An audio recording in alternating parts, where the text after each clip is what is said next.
Amin. Amin. Silakan duduk Bapak Ibu, Saudara sekalian.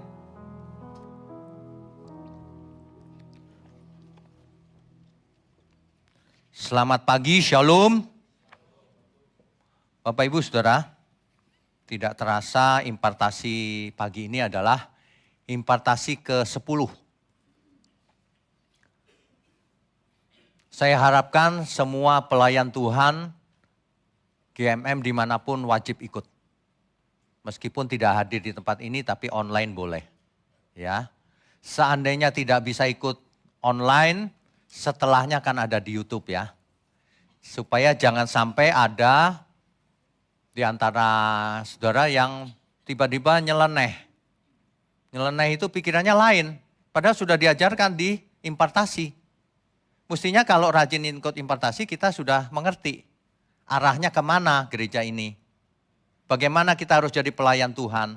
Karakter apa yang harus dimiliki. Nilai-nilai apa yang harus kita hidupi. Mestinya sudah jelas. Ya, ada orang yang berkata sama saya kemarin. Gak jelas ini GMM mau kemana. Kau yang gak jelas. Kita jelas sekali. Gak ikut komentar. Ya, ini orang yang tidak punya logika. Logika umum saja tidak punya, saudara. Hari ini kita bicara logika rohani. Kalau seseorang tidak punya logika umum, gak bakalan dia sampai kepada logika rohani. Ingat baik-baik itu. Ya, makanya orang harus baik dulu secara umum. Etika umum saja harus lulus, barulah kita bicara soal rohani. Banyak orang sakit jiwa, ngomong rohani tapi umum aja gak lulus. Gak ngerti sopan santun, bicara rohani lagi. Gak bisa saudara. Ya, di GMM kita harus, kebenarannya harus utuh. Salah satu natur kebenaran itu utuh. Pakai semua logika kita. Itu diciptakan Tuhan itu. Makanya saudara kalau dengar seorang hamba Tuhan yang bilang, kalau ke gereja jangan pakai otak, tinggalin dia. Itu orang sesat itu. Itu logika umum aja nggak mengerti dia. Secara umum kan kita punya logika harus dimaksimalkan untuk Tuhan. Itu logika umum aja. Secara logik kan begitu ya. Kita punya apa aja, persembahkan untuk Tuhan kan begitu. Ya. Nah, logika umum atau natural reasoning ini adalah kemampuan berpikir yang masuk akal. Saudara. Kalau orang sudah tidak masuk akal, jangan bicara rohani, percuma.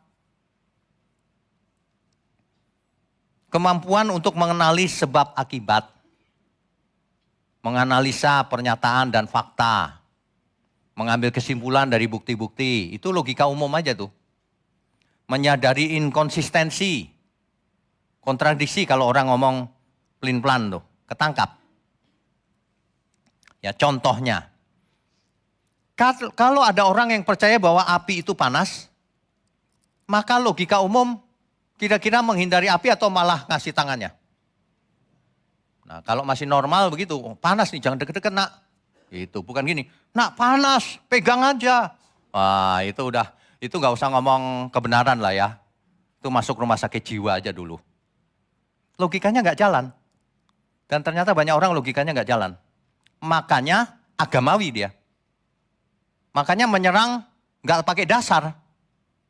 Kalau mengkritik itu pakai dasar. Dasarnya Alkitab. Perhatikan orang yang tidak benar. Logikanya gak jalan. Kalau mau menyalahkan atau mengkritik, boleh. Itu sehat. Tapi yang dikritik isinya. Oh itu salah itu ajaran itu, ini loh ayatnya gitu mestinya. Ini enggak begitu nih. Ah dia mas, dari anak kampung itu. Gitu. Ya enggak ada hubungan sama materinya. Mau membuli doang. Nah yang begitu-begitu diblokir aja. Enggak pantas dia belajar kebenaran. Hatinya aja enggak mau bertobat. Ya, jadi kita itu menyembah Tuhan itu dengan seluruh keberadaan kita. Pakai logika umum. Logika umum dulu deh. Setelah itu baru logika rohani. Ini kenapa ya kok dol nih ya. Mungkin saya teriak-teriak terus dia dol kali ya. Gak apa-apa. Ini lebih enak sih. Tapi kan suaranya naik turun terus. Tapi suaranya jelas kan ya. Nah udah enggak. Di plaster aja gini mestinya. Nah, Jadi kalau kita bicara soal logika rohani, saya nggak tahu apakah ada orang yang membahas hal ini atau tidak. Logika rohani ini adalah kemampuan untuk memahami hal-hal yang ilahi. Yang tidak bisa dijelaskan sepenuhnya oleh nalar manusia. Tapi bukan tidak logik. Hal-hal yang ilahi itu sangat logis. Cuma manusia tidak mengerti. Jauh di atas logika umum soalnya. Jadi jangan bilang Allah kita itu tidak logis. Allah kita itu logis. Perhatikan ciptaannya, semua logis. Ya, tidak logis bagi manusia karena manusia nggak nyampe logikanya. Itu beda loh. Sebab kalau kita percaya bahwa Tuhan kita tidak logis, maka kita jadi tidak logis. Contohnya, mau pinter berdoa nggak belajar tapi. Nah, itu nggak logis tuh. Mana ada begituan. Kalau mau pinter ya belajar. Mau percaya atau tidak percaya Tuhan, kalau belajar ya pinter. Itu hukum sebab akibat yang Tuhan ciptakan. Makanya orang kaya di dunia belum tentu percaya Tuhan. Iya kan? Logika umum saja, kerja keras dan sebagainya ya dapatnya lebih banyak. Apalagi kalau curang, udah punya banyak sekali tuh. Tapi itu berlawanan dengan logika rohani. Sebab logika rohani itu hal-hal yang ilahi. Ya, spiritual reasoning. Jadi Allah kita bukan tidak logis loh, sangat logis. Beyond logic. Jauh melampaui logika umum.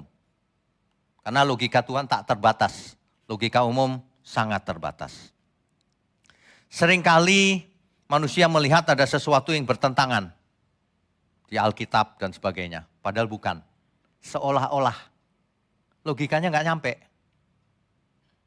Contoh, ayat ini bertentangan Pak dengan ini. Mestinya setiap orang punya attitude, sikap hati yang aku mau belajar ini bertentangan apa enggak nih gitu. Bukan gini, bertentangan itu salah itu.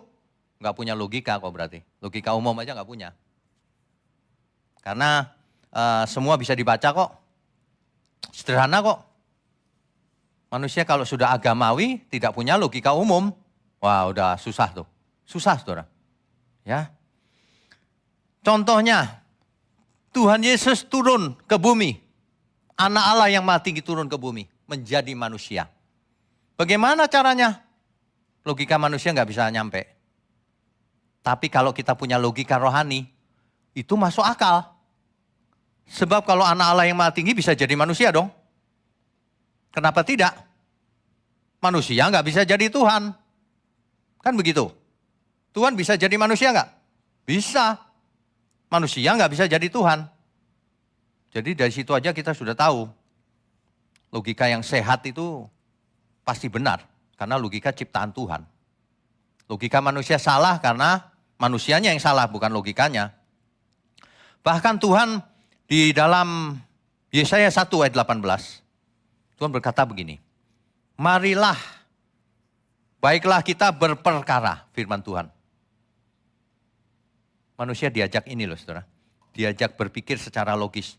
Mari kita berperkara. Bukan pakai supranatural, kita berperkara. Diajak reasoning. Meskipun dosamu merah seperti kirmisi, akan menjadi putih. Itu berperkara, logis. Yang memutihkan Tuhan kan logis. Kalau aku berusaha sendiri supaya dosaku hilang, nah itu nggak logis. Nggak nyambung. Tapi kalau Tuhan yang memutihkan, logis. Sama dengan kalau seorang warga negara, pajaknya nggak benar laporannya. Aku putihkan sendiri, nggak logis tuh. Itu orang gila itu. Yang punya otoritas siapa? Pemerintah kan?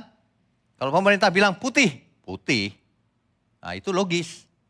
Makanya kita harus punya logika yang umum dulu. Nah, yang sehat barulah kita bisa mengerti yang ilahi juga. Meskipun jangan begini, aku logikanya sudah bagus maka aku ngerti yang ilahi. Enggak juga. Karena yang umum itu jauh di bawah yang ilahi. Kalau kita mau mengerti yang ilahi itu butuh pertolongan Tuhan. Enggak bisa mengandalkan logika sendiri. Atau akal budi sendiri. Enggak bisa. Ya. Amsal 3 ayat 21. Hai anakku, janganlah pertimbangan dan kebijakan itu menjauh dari matamu. Hikmat Tuhan tidak meniadakan logika. Dicatat baik-baik. Hikmat Tuhan tidak meniadakan logika. Tapi bukan berarti di bawah logika, jauh melampaui logika manusia. Justru logika Tuhan, logika rohani, hikmat Tuhan menyempurnakan logika umum. Ya. Jadi Lukas 12 ayat 57. Mengapakah engkau juga tidak memutuskan sendiri apa yang benar? Tuhan Yesus menantang umat untuk menggunakan logika umumnya loh bahkan. Kenapa kamu nggak pakai memutuskan sendiri apa yang benar? Ya. Kalau kita bicara logika rohani, maka memerlukan Roh Kudus. Itulah sebabnya kita semua diberi Roh Kudus. Karena tanpa Roh Kudus kita akan percuma. Orang jenius buktinya nggak bisa mengerti hal-hal ilahi. Logika umum itu nothing. Kalau tanpa Roh Kudus, nothing saudara, beneran. Tapi tanpa logika umum, orang juga nggak akan mengerti aneh-aneh tadi itu. Aneh-aneh tadi itu. Kalau kasih persembahan nanti dibalas Tuhan 100 kali. Itu gak logik tuh. Ngapain Tuhan transaksi sama lu? Ngerti ya? Yang Tuhan pentingkan itu hati kita. Sikap hati kita. Itu baru logis. Tuhan gak butuh duit. Sangat logis itu. Pakai logika umum saja gak lulus. Apalagi logika rohani. Ya. Soal logika rohani itu memang beda dengan logika umum. Karena logika rohani itu memerlukan transformasi batin. Di dalamnya yang harus berubah. Bukan otaknya. Di dalamnya. Makanya firman Tuhan berkata, jangan serupa dengan dunia ini. Tetapi berubahlah menurut pembaharuan budimu. Pembaharuan budi logiknya, logika umumnya diperbaharui. Diperbaharui dengan apa? Dengan firman kebenaran. Untuk itulah kitab suci ada. Supaya kita cerdas secara rohani, bukan cerdas secara umum. Secara rohani kita mengerti kehendak Tuhan. Bagaimana kita harus hidup. Kan begitu. Ya. Susah sekali loh kalau orang jadi pelayan Tuhan tapi nggak ngerti. Logika umum aja nggak ngerti. Yang umum aja nggak ngerti. Tidak dihidupi yang umum aja. Apalagi yang rohani. Yang rohani itu jauh melampaui yang umum. Kalau yang umum tuh gini, dia jahat, mesti dia dihukum. Oh, kalau yang rohani jauh dari itu, dia jahat tuh. Kita doakan supaya dia mengerti kejahatannya dan bertobat. Lalu dia menjadi orang percaya. Kan jauh di atasnya itu. Itu orang dunia gak ngerti tuh, enak aja ngapain kita kasihan sama dia. Gitu. Oh gak bisa, rohani jauh. Makanya orang kalau gak punya Roh Kudus, gak bisa punya logika rohani.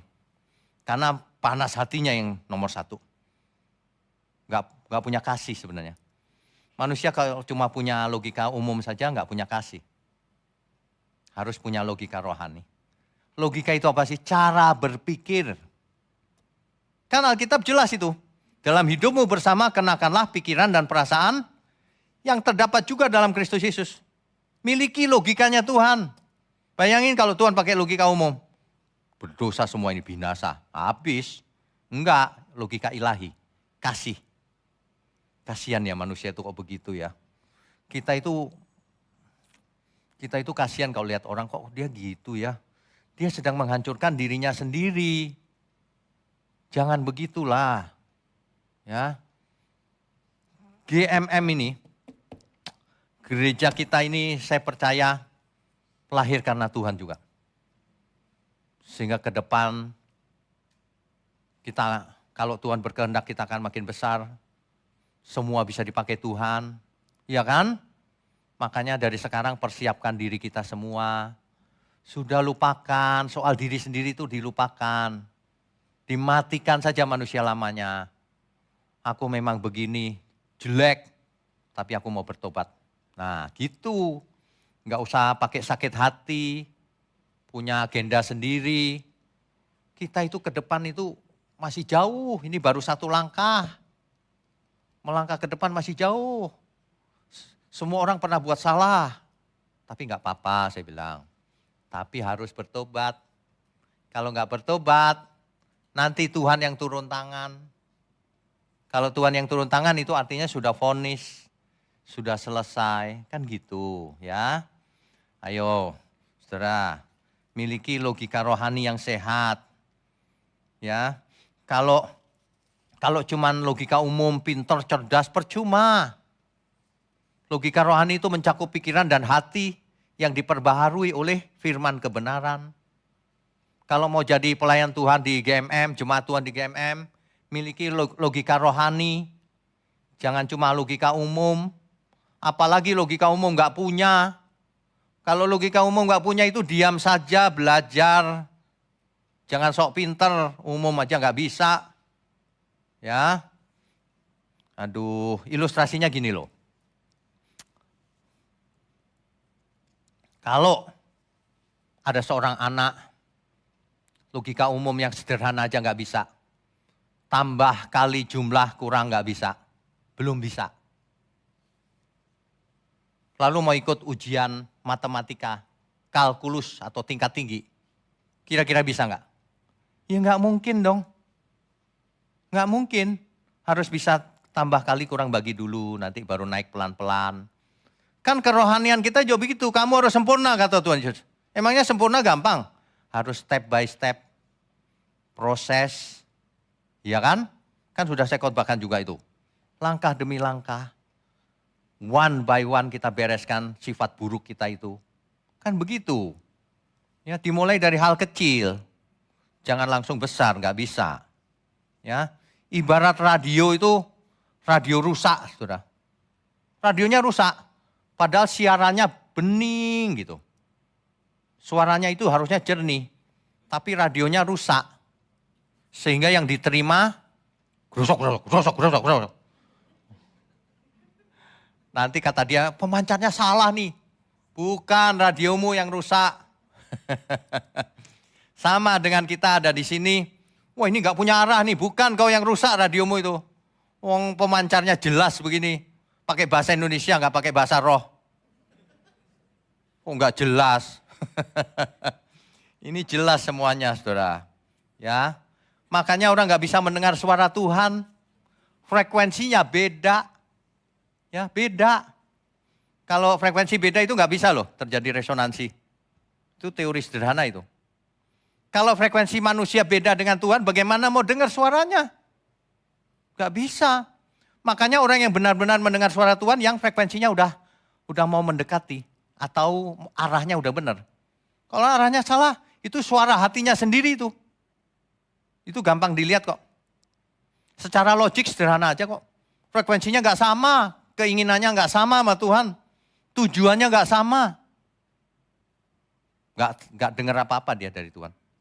Marah, frekuensi lain yang masuk. Frekuensi si jahat nanti. Ya. Ada contoh di perjanjian lama. Musa seorang pemimpin. Dia buat salah enggak? Dia buat salah. Dianggap salah maksudnya. Dia mengawini wanita Ethiopia. Tahu enggak ceritanya? Lupa. Dulu waktu sekolah minggu Pak belajarnya. Dia mengawini wanita Kus. Kus itu Ethiopia. Tapi Harun dan Miriam nggak suka. Ini apa sih gitu. Di belakang kusak-kusuk. Mau memberontak. Dihajar sama Tuhan. Kamu ya, itu hambaku. Waduh, kalau orang berani mensabotase pekerjaan Tuhan ya. Kalau orang berani melawan pekerjaan Tuhan, Tuhan yang hajar nanti. Jangan sampai saudara. Jangan sampai. Ngeri. Saya serius, ngeri. Belajarlah dari sejarah. Ya, jangan saudara. Kecuali pemimpinnya ngelawan Tuhan, tinggalin. Gak usah pakai dipertimbangkan, tinggalin. Kan gitu. Selama saya mengajarkan kebenaran, kita sama-sama ke kebenaran, harus diaminkan. Kalau itu dari Alkitab, kalau enggak jangan diaminkan. Logika umum masuk gak? Logika umum aja masuk tuh. Apalagi logika ilahi. Karena seorang pemimpin itu bukan memilih dirinya sendiri. Pasti diarahkan Tuhan kecuali pemimpin palsu. Palsu kelihatan dari cara pengajarannya dan sebagainya itu palsu itu. Kalau tekanannya uang pasti palsu dia. Ya, Alkitab nggak diajar dengan benar. Kebenaran itu pembaharuan akal budi, karakter kita. Kalau kemarin masih compang-camping, ke depan jangan. Memang nggak langsung bisa, tapi jangan. Miliki pakai logika umum aja. Secara umum kalau seseorang licik, curang, itu umum aja nggak lulus. Apalagi di hadapan Tuhan. Kita itu harus tulus, setulus-tulusnya. Bahkan, kita itu harus berkorban untuk Tuhan. Kalau orang nggak mau berkorban, jangankan berkorban, makan korban malah. Waduh, jangan sampai ya saudara ya. Ini impartasi ini sebenarnya keras juga loh. Tapi ini untuk kebaikan kita semua. Siapapun kita. Ya, selagi masih ada waktu, ayo kita bertobat lagi. Ayo kita perbaiki diri. Matikan manusia lama kita, nggak usah gengsi segala. Manusia itu nggak bisa maju dia kalau gengsinya ketinggian. Gengsi, suruh minta maaf nggak mau, gengsi. Udah salah nggak mau minta maaf, malah ngabarin berita bohong ke sana sini. Itu, aduh, nggak bisa maju nanti. Ayo kita yang bersih ke depan sama-sama, ya. Pekerjaan Tuhan itu ya, kalau kita benar-benar melakukannya dengan benar, Tuhan akan bawa kita ke tingkat yang kita tidak pernah bayangkan. Percayalah, saudara itu bisa dipakai Tuhan luar biasa. Yang menyebabkan gak bisa adalah diri saudara sendiri. Punya agenda pribadi, rencana ini itu, yang tidak sesuai dengan pekerjaan Tuhan. Ya, pekerjaan Tuhan ini begitu hebat, luar biasa. Karena tujuannya menyelamatkan banyak jiwa, mengajarkan kebenaran, bukan yang lain. Ya, jadi kalau mau punya logika rohani, itu harus dapatnya dari atas, saudara. Bukan dari buku. Dari buku cuma agamawi, dapatnya harus dari atas. Yakobus 3 ayat 17.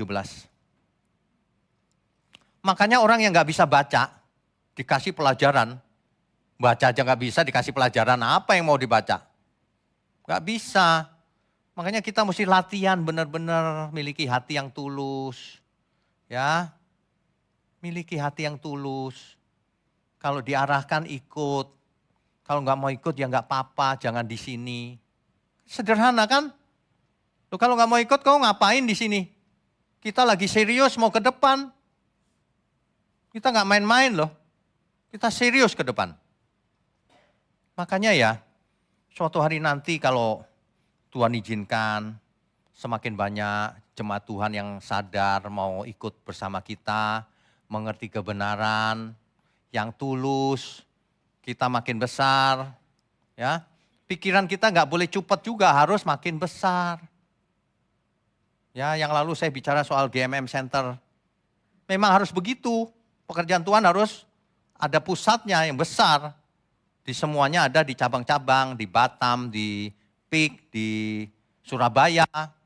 Bukan tidak mungkin, banyak orang sudah nanya, saya kapan bukanya Pak? Wah sorry, kita nggak ada sumber daya, belum. Nanti kalau Tuhan kasih baru kita buka. Ya. Nah saudara harus sudah mati dulu manusia lamanya. Jangan sampai, Ben ganti, terus marah. Mutung, terus gak masuk lagi mulai besok. Lah kayak begitu mau besar, ngerti gak kau selama ini impartasi apa nilai-nilai yang harus dihidupi? Setiap orang, kalau saya ganti gak boleh marah dia. Kalau marah jangan di sini. Itu nilai-nilai jahat itu. Ya, itu nilai jahat itu. Setiap orang harus berani turun gak jadi apa-apa. Siapapun. Dan itu menurut logika umum aja masuk. Aturan sinode memang begitu. Kalau enggak cari aja sinode lain. Simpel kan?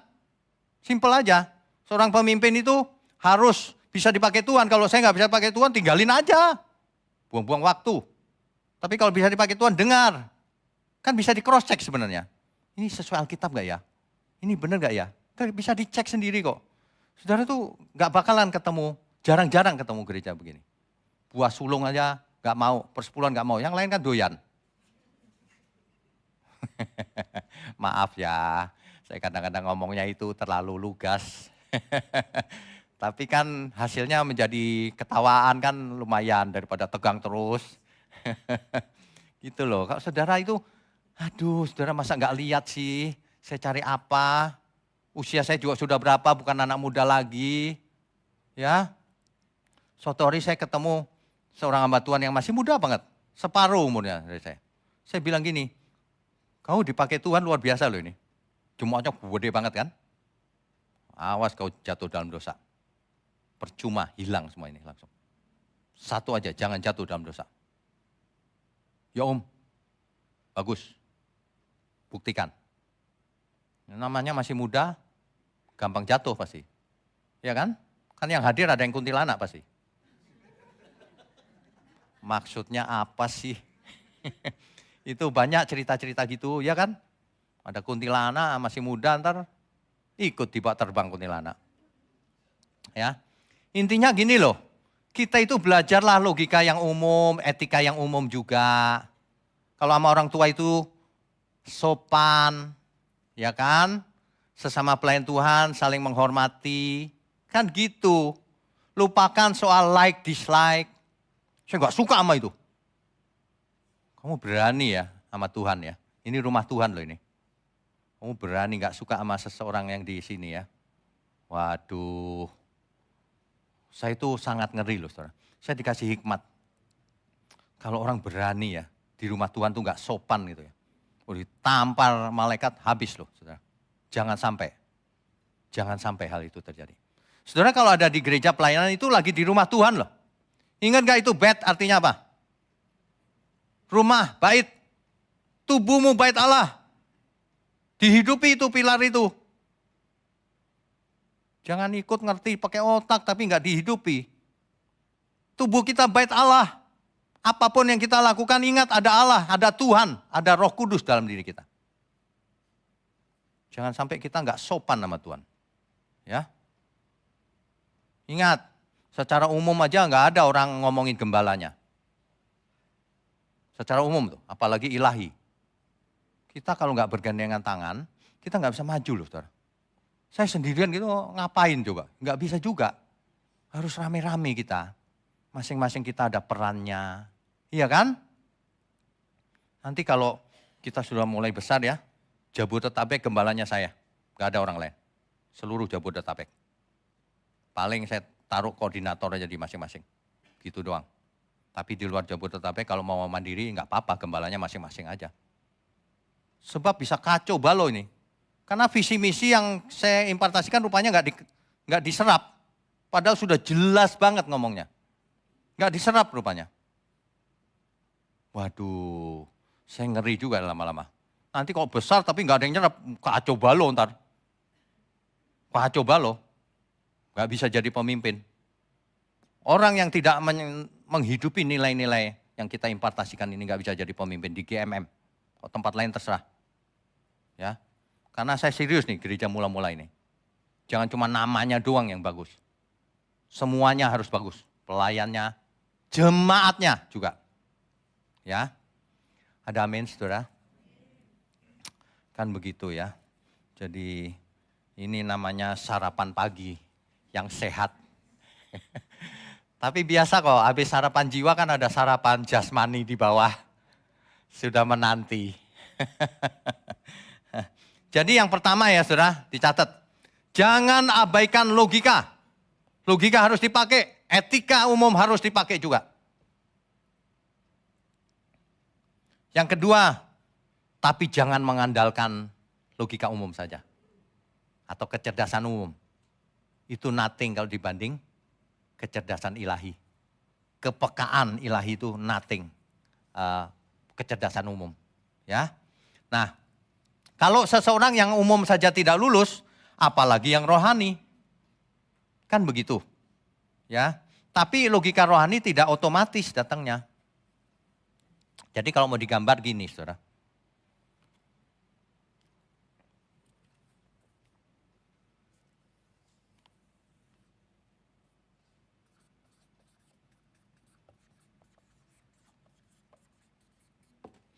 Sebenarnya logika ini juga nggak terlalu tepat sih.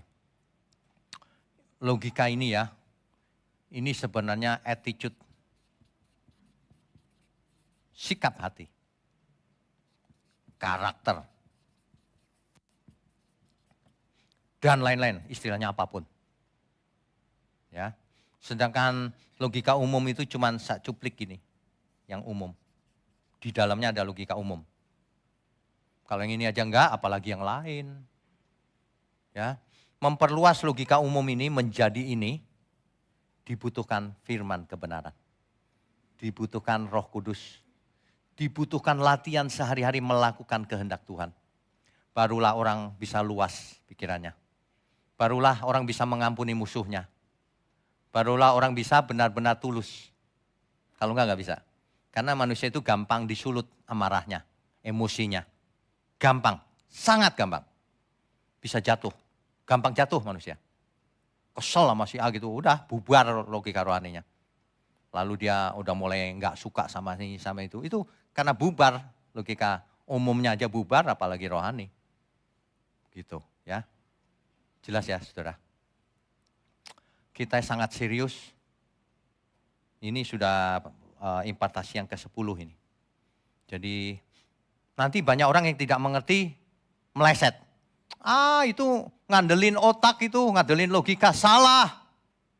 Logika umum itu harus dimiliki. Bayangin orang gak punya nalar yang sehat. Nalarnya harus sehat. Barulah kita mau memiliki pikiran perasaan Kristus. Kalaupun gak cerdas, IQ-nya gak tinggi, gak masalah. Tapi miliki pikiran perasaan Tuhan Yesus. Kan gitu. Saya kasih tahu ya, contoh sederhana. Di YouTube komentarnya nggak sopan kan? Punya logika umum nggak dia? Secara umum aja dia nggak punya loh. Heran nggak? Secara umum aja dia melanggar etika umum. Umur dia itu berapa? Separuhnya saya paling. Bisa ngata-ngata ini pendeta opo ini gitu. Kamu tuh nggak punya etika sama sekali secara umum. Apalagi secara rohani. Itu contoh sederhana. Ya. Nah, makanya kalau misalnya pelayanan gini ya. Kalau logika umum nggak lulus itu gini, datangnya telat. Ini hari Minggu ditungguin banyak jemaat loh. Datangnya telat. Misalnya. Iya kan? Main keyboard. Datang telat. Udah nggak ada satu keyboardnya. Waduh, itu kan kok bisa ya? Yang lebih parah lagi gini, saudara. Ini contoh nyata loh. Saya nggak pernah ngomongin yang di sini, yang dulu, yang abad lalu.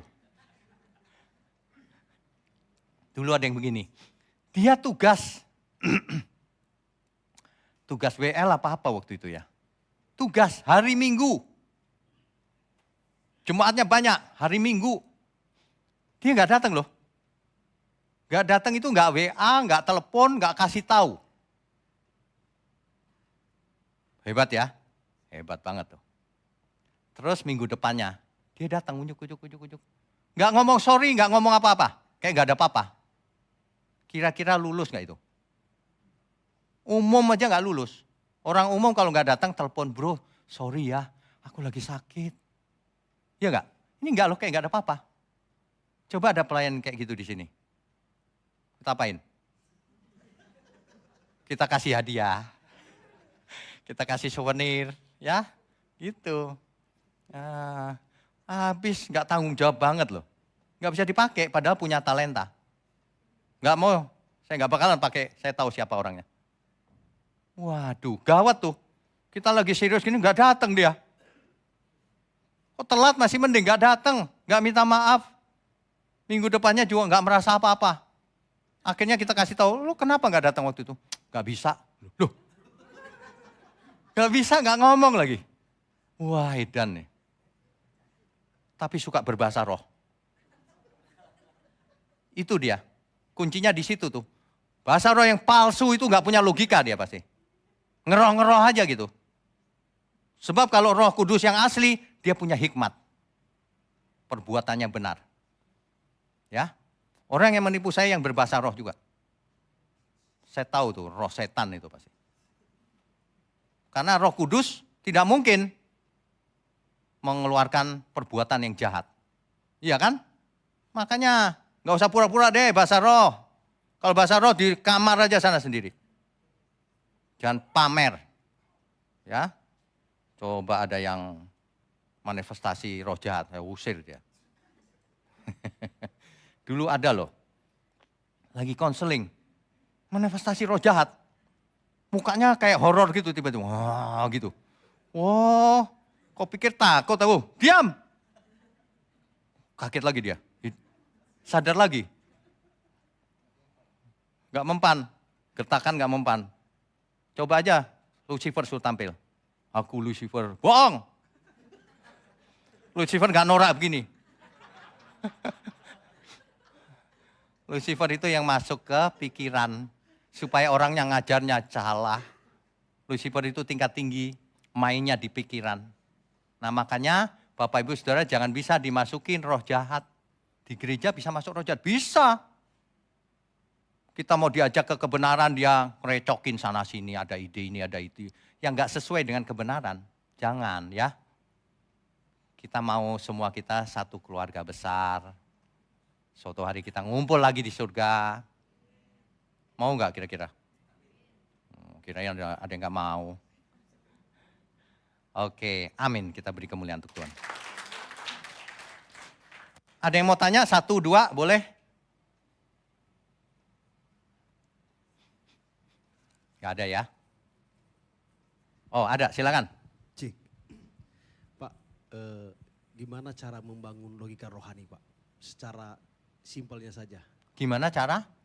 Bisa memiliki logika rohani. Oh oke. Memiliki logika rohani itu diperlukan pimpinan Roh Kudus. Tidak diperlukan IQ, enggak. Kalau gitu nanti IQ-nya yang enggak tinggi enggak bisa. Bisa. Diperlukan pimpinan Roh Kudus yang pertama. Ya. Bagaimana supaya dipimpin Roh Kudus? Kita harus mau memberi diri dipimpin. Bagaimana caranya? Lah kan di gereja kita udah banyak sarananya. Kita harus mengerti bahasanya. Bahasa kasih. Bahasanya kebenaran supaya kita mengerti. Harus belajar Alkitab. Ada online Bible study. Renungan pagi, renungan malam. Renungan siang. Pagi, siang, malam. Apalagi? Minggu. Ada impartasi. Ikuti semua tapi dihidupi setiap hari. 1 tahun kemudian pasti berubah. Perubahannya pasti dahsyat. Saya yakin banget. Karena firman Tuhan itu dikatakan oleh Alkitab kekuatan Allah yang menyelamatkan. Lebih tajam dari pedang bermata 2. Wow, itu pasti. Dan saya udah lihat kok orang berubah. Meskipun berubahnya masih ada yang banyak, ada yang 1 on gitu ya. Baru dikit gitu. Berubah 1 on, balik lagi 1 kilo. Aduh, jangan gitu saudara ya. Kita itu sangat tidak menginginkan ada orang yang jahat atau binasa, enggak lah. Sama seperti hatinya Tuhan Yesus kan. Tapi jangan diterusin, bertobat lagi gitu loh kan enak. Ya. Oh ya, satu lagi saya mau umumkan. Kalau untuk jemaat yang baru ya ada apa namanya? Barcode. Silakan diisi. Ya, silakan diisi nanti ada di itu ya, di mana bisa didistribusi ke WA atau ditaruh di ibadah kita. Bisa. Ini anggota baru.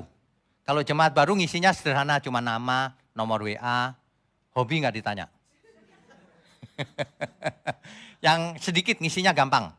Tapi untuk jemaat yang lama, keluarga besar kita semua, tolong diisi lagi nggak apa-apa. Yang ini yang lengkap nih. Ada yang lengkap. Jadi lengkap sekali nih. Saudara ya, kita itu beruntung. Karena Tuhan kirim tenaga-tenaga ahli. Ya.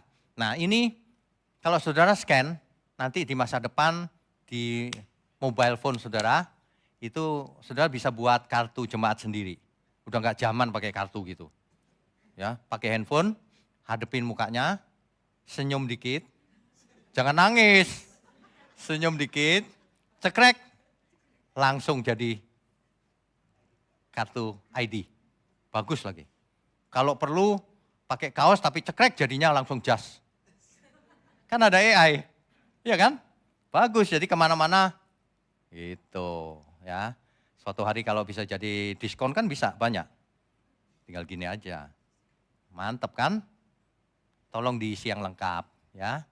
Jangan takut tidak pernah kita siarkan kemana-mana. Lagi pula zaman sekarang kita sudah tidak bisa bersembunyi. Orang bisa cari di internet. Apalagi kok tampil di sini terus. Waduh, udah nggak ada privacy, udah lupakan aja.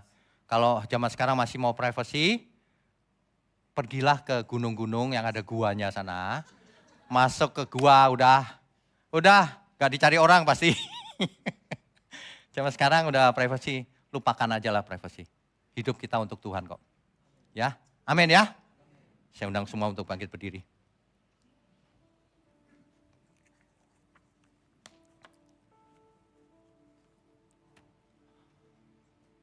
Kita langsung saja berdoa yuk. Bapa kami yang di surga, terima kasih untuk pagi hari ini. Melalui impartasi spirit, kami percaya pesan-pesan Tuhan, nilai-nilai yang harus kami hidupi, bisa kami sampaikan di sini. Kami semua bersama-sama belajar, bersama-sama sebagai keluarga di dalam Tuhan, pelayan Tuhan di gereja mula-mula. Bapa di surga, kami percaya gereja mula-mula ini didirikan oleh Tuhan sendiri. Dan Tuhan sendiri yang memilih kami semua. Terima kasih, ampuni segala ketidaktepatan kami selama ini. Segala kesalahan kami Tuhan, kekurangan kami. Tapi biarlah kami memberi diri untuk dipimpin Roh Kudus, memiliki logika rohani yang melampaui segala akal. Sehingga semua kami boleh menjadi saluran berkat selama kami hidup. Terima kasih, Engkau berkati juga seluruh keluarga kami, sehat, umur panjang untuk kemuliaan Tuhan. Hanya di dalam nama Tuhan Yesus Kristus kami berdoa dan mengucap syukur. Haleluya. Amin. Amin. Tuhan memberkati.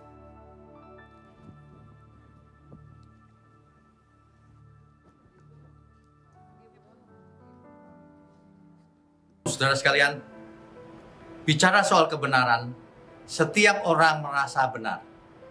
Makanya semua kecap di nomor satu kan. Ada orang yang mengatakan saya paling benar, ini paling benar, itu paling benar. Mana sebenarnya yang paling benar? Oleh sebab itu hadiri seminar 7 natur kebenaran dan aplikasinya. Seminar ini wajib dihadiri oleh para teolog, apologet, pengkhotbah, bahkan oleh para jemaat sendiri. Agar kita bisa membedakan manakah yang benar, manakah yang salah. Inilah alat uji kebenaran yang sangat objektif dan alkitabiah. Pastikan saudara ikut dan ajak seluruh saudara dan sahabat-sahabat. Bapak-bapak dan ibu-ibu yang terkasih dimanapun berada, yuk kita belajar pelajaran Alkitab bersama secara online. Setiap hari Rabu jam 7 malam bersama pendeta Bapak Wiknyo Tanto secara online, bisa melalui Zoom. Tetapi kita harus mendaftarkan dulu ke nomor berikut ini. Selamat bergabung dan Tuhan Yesus memberkati.